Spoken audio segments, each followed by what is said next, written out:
Sydney. And I'm Jalen. Welcome to Connected Cultures. This week we'll be looking into Venezuela. This episode, we'll be looking into COVID, education, attractions, and more. But first, let's hear from Jalen and Laura Gomez about education in Venezuela. Hi, I'm Jalen, and I am a host of Connected Cultures. Here with me today is Laura Gomez. How are you doing today, Laura? I'm doing fine. What about you? I'm doing good myself. Today it's been raining outside, but how's it there? Oh, it's kind of cloudy over here. Weather's been interesting this week. To start us off, what would you say is the difference between schooling here in the US compared to Venezuela? Well, I didn't attend the university in Venezuela, but I did attend high school, and based on what I know, it's quite different. We don't have elective. We have a program that you basically you need to follow it, and you don't get to choose to take classes like science classes. You have to take for during the last 3 years. You are required to take chemistry, physics, and all of those. Are there any other electives that you're required to take? There is not really elective. There's a program basically. So in order to meet those requirements, you are required to take chemistry and physics and all of those. So basically, and that's how it basically works on the university system. You get to choose like a couple things, but not really. Once you know like your major, like you want to be a journalism, you want to be an engineer, you better be sure what you want, because then you might need to restart all over again. It's not quite as flexible as it is here. Would you say that the high school system in Venezuela is more geared towards focusing students and just prepping them earlier for what they're interested in as far as like major or career wise? Yes, definitely.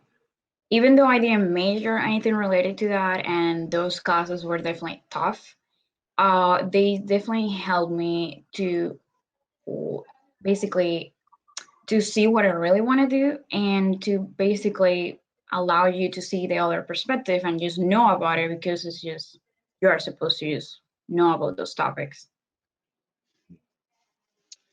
That's very interesting. It's definitely a lot different from how high school works here in the US. And thank you for sharing that. And I know that you um, transitioned after high school into moving into the US. What would you say that that experience was like after high school in Venezuela? Um, was definitely different, very, very different. Um, but then I would say the experience here has helped me to see and understand things better. And I don't know, that it's just a very different experience. And being able to attend to a school in the US has allowed me to probably, during my time, maybe taking my classes, like deciding better, okay, maybe this is not the path that I want to go. Maybe this might work better. So probably I wouldn't have been able to do that over there. Does anything significant stand out for you um, being here now and like your school experience here now? Does anything like stand out? Definitely how the school works, the school system, the campus. Campus works more like a small city, and that's like you're a small community, and you're expected to basically be part and be involved in the community. And I don't know, it was very excited because I transferred from a community college, and it still is like a little bit works the same way, but it's just quite different, and definitely doesn't really work like that. Over there, you go to school and that's it. Like you attend school and then you leave. Here is more. it's the self-involvement that you should be part of clubs, you hang out with your friends on some formal and stuff like that, and the involvement and the impact that you have within your community around the school area. Definitely interesting. Community is very central for like a lot of things, and just how like your experience on campus or just classes can even function. And that's a really good point that you made. And going off of that, besides school, during your time in high school in Venezuela, what was life like outside of school? Mm, so definitely not quite like here. So here, and I will, if I want at this very second, if it's not raining or anything, I can just leave my house, go for a run, walk around, go to the store, walking, coming back. Like I just can do normal things. Over there doesn't really quite works the same. So you usually will need to ride on a car. Walking around is not that safe, and so it just works different. If you go to the mall, you're probably gonna be precautious, like who's around you, what is other people doing, are they following you? So small stuff like that. Very interesting stuff. Thank you for sharing that. And it's definitely a lot different as you just explained it. And going off of that, does it help to have more, I guess, not having to be as aware of your surroundings now? I will say I definitely still aware, but yes, it's much more relaxing. And I don't think I probably will be able to really switch that backwards because I mean, it's just, I enjoy that. I'm still aware of other things going on, but it's just, I can just feel free that in my neighborhood, it's just safe that I can just go around, go for a run, be around, go to the store, coming back. It's like really nothing shouldn't really happen, especially if there's people around, right? Right. And I know that you mentioned before that you haven't been able to return to Venezuela since 2016, I believe. 2017, the beginning of 2017. 2017. How has that been for you, just not being able to have returned since? So it has been partially my decision because last time I was there, it was kind of like a hard goodbye. Like, I mean, I was like, I probably will be back, but I don't think I really want to be back anytime soon, just because things doesn't seem to start getting better, and just for my own safety and my family's safety, just seemed like a better decision not to really go back, even though it has been a really hard time being away from family, meeting them like every now and then whenever they can just make it to come here to the US. So yeah, it's definitely tough on the family part. Understandable. Goodbyes to family is never easy.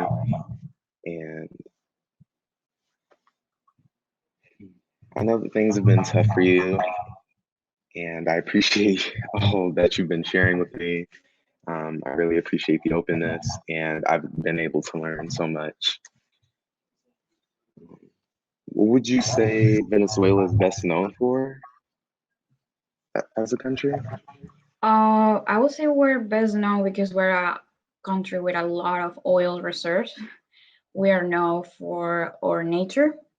We have the longest waterfall in the world. Uh, the beach there is different.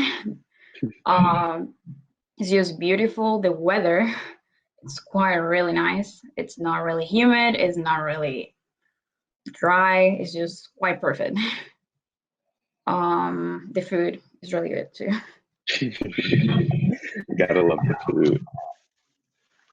Now, going off of that, during your time in Venezuela, what's some of the favorite things that you might have enjoyed doing? I will say growing up there. While I was growing up, my dad, he's a retired military from the Navy. So we grew up close to the beach, and I grew up in a very beautiful town when all I used to see was the sunset going down before, like, just waiting for my dad coming home. So I will say my childhood was one of the best things. Thank you. That's very wholesome. And not only is that wholesome, that can be very important just to your whole livelihood. So I definitely understand. And that's very beautiful that your childhood impacts you that much. Well, I believe that is all the time that we have for today. Thank you so much once again for taking the time to share with us about your life and your family and some of the things that you hold dear to your heart. We all appreciate it, and we've all been able to learn so much. Thank you for your time, Laura. I appreciate it. Thank you. Much thanks to Laura Gomez once again, as I got to learn so much about your family, your culture, and just everything. Truly a pleasure. Totally. Big thanks to Laura Gomez for taking the time to speak with us. Now let's go take a look at COVID in Venezuela and how they're handling it, as well as attractions to check out. Venezuela has been undoubtedly one of the hardest hit countries by the coronavirus pandemic. With an unstable government, a collapsing healthcare system, and an increasingly dire economic situation, Venezuela's infrastructure is being pushed to the limit. The current economic situation in Venezuela is conclusively due to a decision made by Barack Obama, the previous president of the United States. On March 9, 2015, Obama enacted sanctions on Venezuela, declaring their government officials a threat to the country's national security. These sanctions have debilitated the country's oil exports and made it extremely difficult to import necessary goods, like medicine. The scope of Venezuela's economic situation has caused the migration of more than 5 million citizens since the sanctions were authorized in 2015, and the circumstances in the country have only worsened in recent years, according to Reuters. More than half of the country's doctors and nurses were among those that migrated following the 2015 sanctions, either as immigrants or refugees. Doctors and nurses in Venezuela earn as little as $6 per month in public hospitals and often lack access to soap and running water, let alone masks, gloves, gowns, and other essential personal protective equipment. As a result of that, doctors and nurses make up more than 14% of Venezuela's COVID-19 death toll. Without filling in the holes present in Venezuela's health infrastructure, reaching remote corners of the economically overwhelmed country will prove difficult. This could leave areas of isolation that compromise the global COVID-19 suppression effort and catalyze the risk of creating new strains of COVID-19. With the combined factors embedded in the country's economic and health system failures, Venezuela's vaccination campaign is nothing but an uphill battle. In the summer of 2020, Venezuela participated in trials for the Russian vaccine Sputnik V, which resulted in the country signing a purchase agreement with Russia in December of 2020. The Sputnik V vaccine was the world's first registered vaccine, developed by the Gamaleya Research Institute of Epidemiology and Microbiology. It was registered on August 11, 2020, by the Russian Ministry of Health. It's a 2-dose vaccine with an efficacy of 91.6%. Since that purchase agreement in December, the Venezuelan government has said the country would receive 10 million doses of the Sputnik V vaccine, although the vaccine's manufacturer has not confirmed that number. In addition to Sputnik V, the Pan American Health Organization's chief of mission said in early February that between 1.4 and 2.4 million doses of the AstraZeneca vaccine, a 2-dose vaccine with an efficacy of 92.6%, had been reserved for Venezuela. However, at $10 a dose, those vaccines would cost between $140 and $240 million.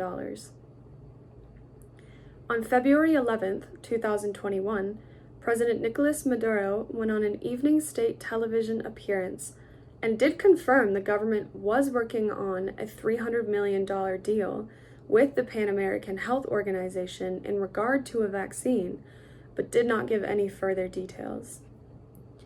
Venezuela's government officials and opposition leaders have also met to explore the possibility of buying coronavirus vaccines through an international program called COVAX.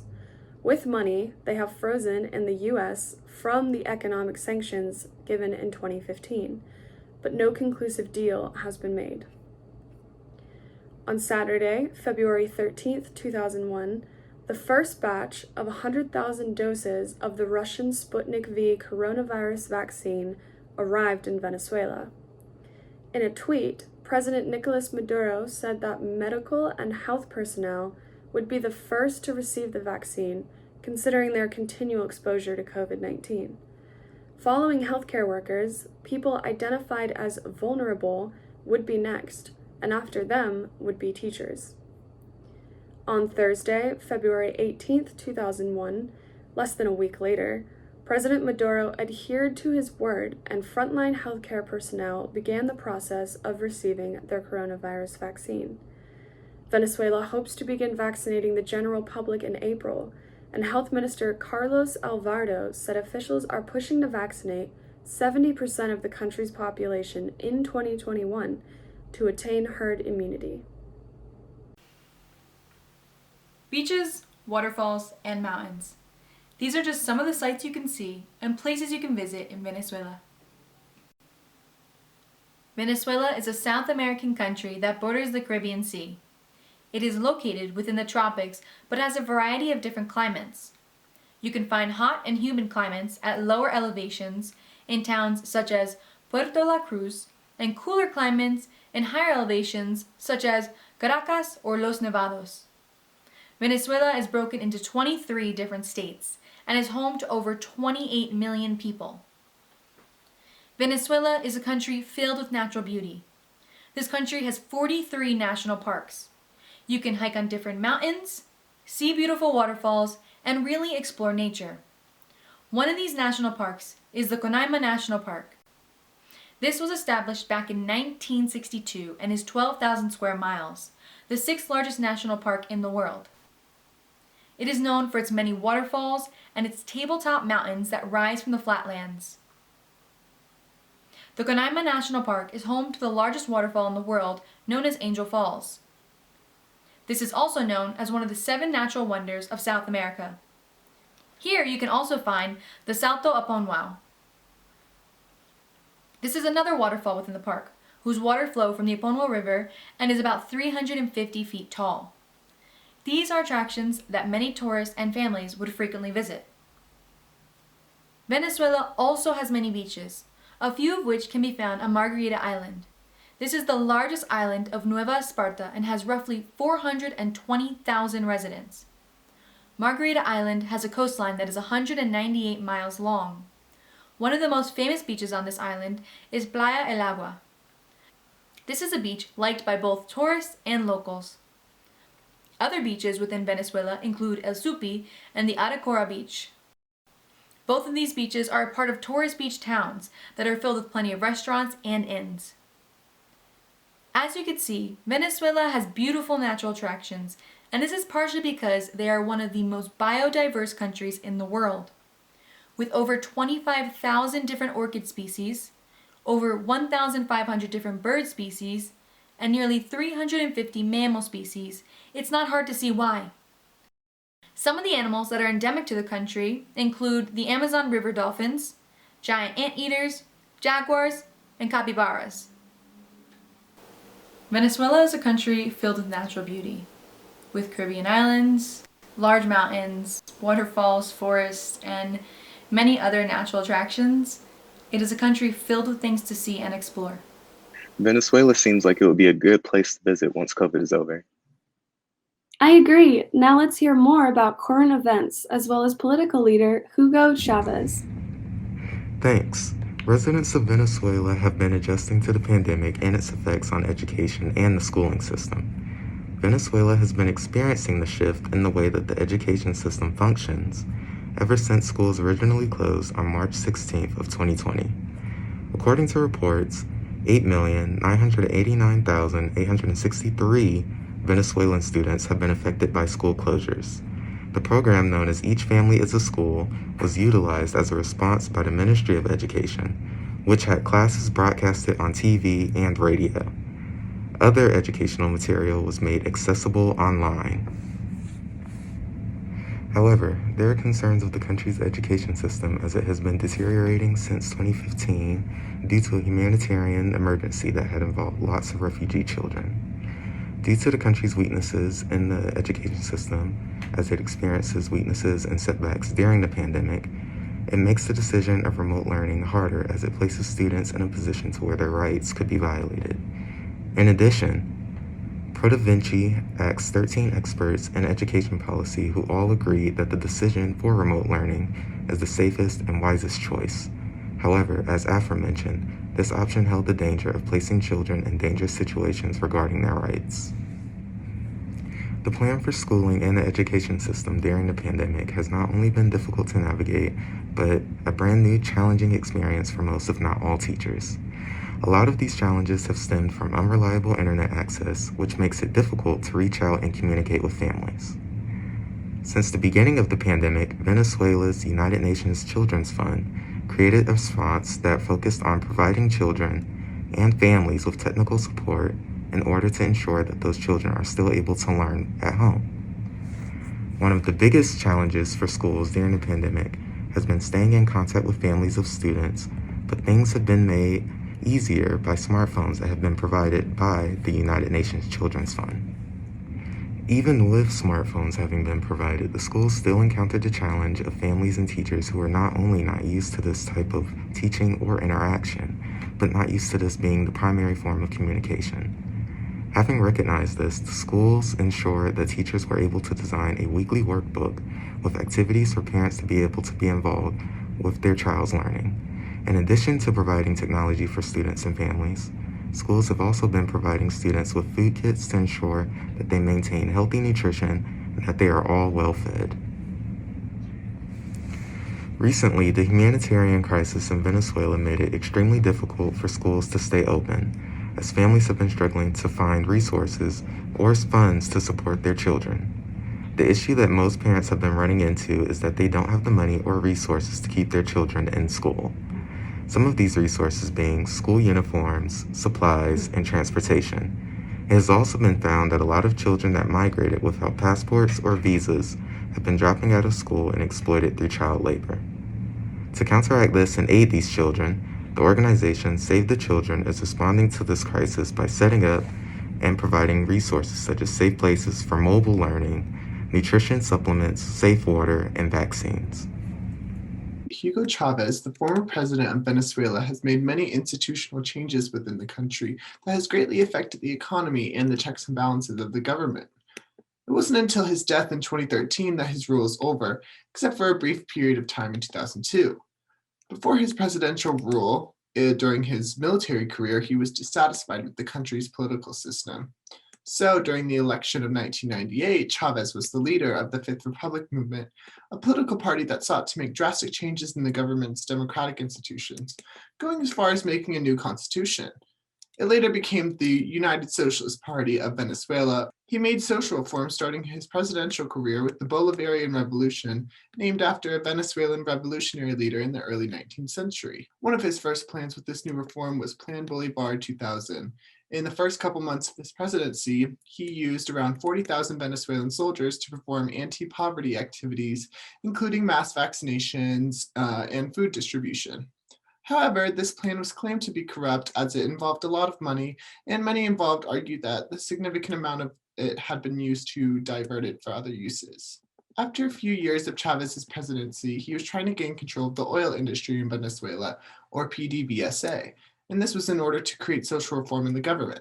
He fires the board of directors at PDVSA, and huge marches went on afterwards where a lot of opposition was towards Chavez. On April 11, 2002, a march to the palace was formed with hundreds of thousands of people. At the palace, they were met with Chavez backers. This led to massive violence between the two groups and the police, and gunshots were fired that had ended up killing 19 people and wounding 69.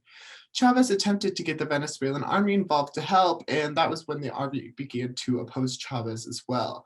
The army worked with other elites who opposed Chavez to plot the coup, including the directors of PDVSA and the president of Fede Cámaras, which was the Federation of Chambers of Commerce, and his name being Pedro Carmona. On April 12th, Chavez was ousted and gave himself up to the army. The public was told that, however, that he resigned.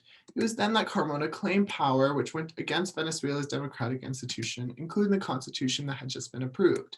He stated on television that he will be president under natural law, abolishing any institution that was put in place prior. The US government supported the transition and knew about the coup weeks before. An intelligence brief from the CIA, it states that they knew about a potential coup going to happen, and this brief was made on April 6, 2002, just 5 days before the march to the palace. On April 13th, word had spread to the public that Chavez did not, in fact, resign and was overthrown.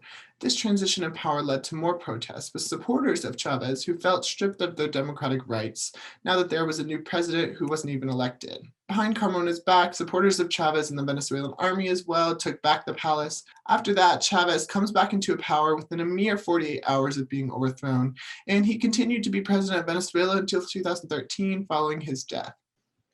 Thank you for watching. Join us March 18th at 10 a.m. to learn about Syria.